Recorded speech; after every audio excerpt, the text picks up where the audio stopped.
Hello YouTube, back once again with my TV reviews, and I decided that I'm gonna review episode by episode the new Netflix show that I was really excited about, Stranger Things. What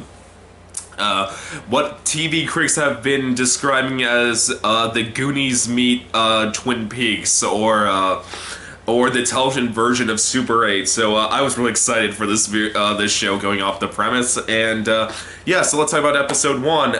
Going off episode 1, this show looks like it's gonna be great going forward. The plot of the show seems to be one night a mysterious monster, I don't know what it is, abducts a kid, 12 or 13-year-old looking kid, into thin air. God knows where they are, and at the same time, a mysterious girl named 11 comes into town, and yeah, and now it's the boy's parents, well, not parents, mother played by Winona Ryder, the local sheriff played by David Harbour, his brother played by Charlie Heaton. Sorry, I got the names written down here, and his three friends trying to find him, and yeah, this just going off this premiere, it made the show look great. Well, one,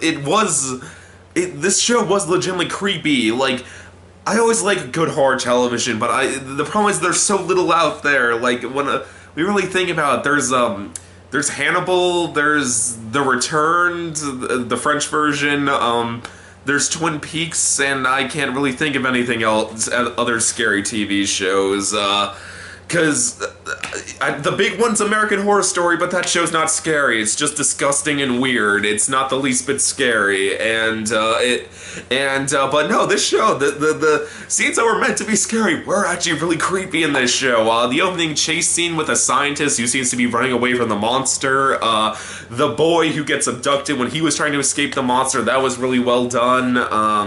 Yeah, and the other thing I like about this show at the moment is the other things I like is the cast is really good. I really like the sheriff played by David Harbour. I thought he did a good job just seeming when the mother played by Winona Ryder, who I thought she was somewhat underutilized this premiere. I was really excited when I saw Winona Ryder was going to be the star of the, well, at least got top billing in the opening titles sequence. Oh, and I got credit to that. That's a great opening title sequence.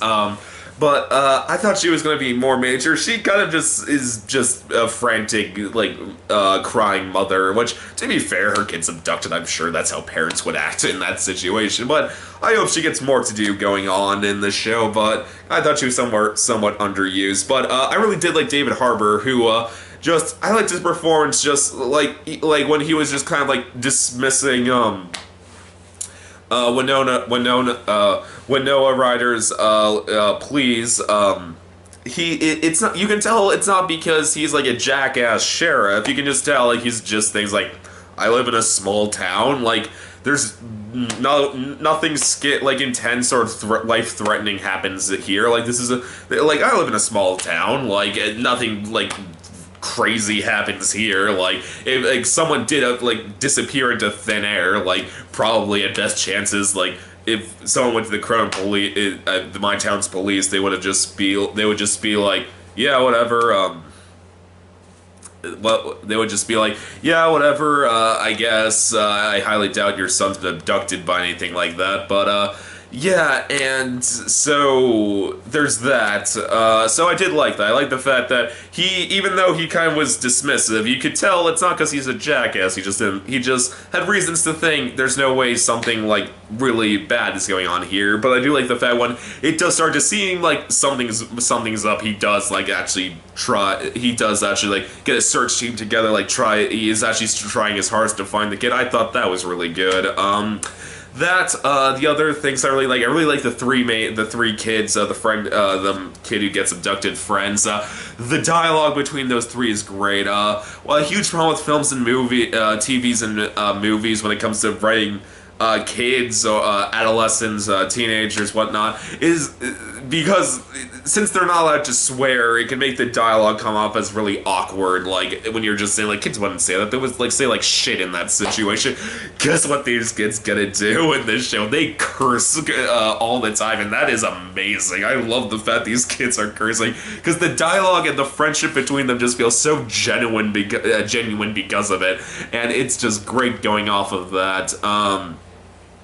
What else? This show does have some good comedy from time to time. Like I did find it just like really in the small touches. Like I love it when one of the kids is going to meet up with his friends and he's biking outside and then he sees his sister's boyfriend sneaking through the window and the two of them just stare at each other and then like the kid's like, oh, I don't give a shit. He just gets a look at his face like, I don't give a shit, and just keeps biking off. I thought that was really funny. What else? What else at the moment? All the characters seem likable. I really like the character of 11 at the just going. That kid's performance is amazing at the because this kid 11, this mysterious girl who seems to be telepathic, who arrives in town. I really loved her performance. Just saying so few words. She seemed to be a person of very few words.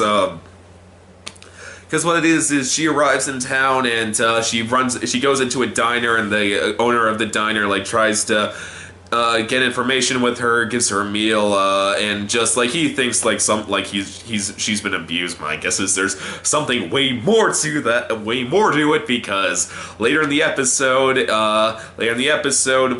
someone arrives at the diner who he thought was child services that he called child protective services, and then they kill him, which. That got me. That always gets me in TVs and movies. Just anytime you see a guy just trying to be a really nice, good person, and they get killed because of it, and that bummed me out. I always find that heartbreaking. Just seeing how nice he was to this kid, and then just to see him being killed because of it. So I thought that was a bummer. But yeah, and then so it seems these guys seem to really want 11 for some reason. Maybe my guess is that will be explained later down the line this season. What else happens this episode that I thought was good? Anything else I thought was really good? No, not much else, but that was a lot. Like, it was creepy, the acting was fantastic. The characters at the Mode Conf is really genuine and likable.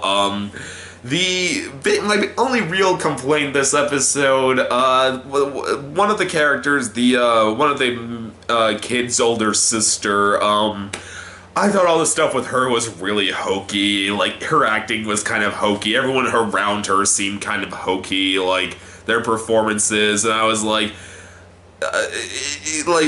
it felt like if they were trying to be, like, over-the-top funny, it didn't go far enough with the joke. It felt kind of just like oddly restrained. It kind of just restrains, like, and you got this awkward in between playing it straight and playing it over the top, and it just felt odd. Maybe these characters will become more likable later on this season, but not the first episode. I just thought all the stuff with them was like really annoying. Just especially when like you have this plot line about like these kids finding a telepathic girl at the end of the episode, and there seems to be a monster that can like talk, that can give messages through phones. Oh, that was a really creepy scene when Noah Ryder got like the message from what seemed to be the monster, her son, whatever it was, on her phone, and then like this phone like electrocuted. That was really creepy. Like you have all this really cool and interesting stuff going on, and then you have like a plot line about this girl wanting to and her boyfriend wanting to sleep with her, and I'm like, wow, this is what I want to see in this show called Stranger Things. I don't want to see any of this cool shit going on. I just want to know if this girl sleeps with her boyfriend. But who knows? Maybe they'll get better. I will say though, the kid who gets abducted, his older brother, he's at the moment he's the only likable teenager. I do find him really likable, just being like this awkward, pretentious photographer. It seems like I think he's a photographer. But still, great premiere, great first episode. I'm really excited to see where the rest of the show goes, and yeah, 7 more episodes. Why isn't this 13 episodes? I'm already bummed out this is going to go on for 13 episodes. I'm only 1 episode in. But anyway, YouTube, as always, please subscribe, and I'll see you next time. Okay, bye.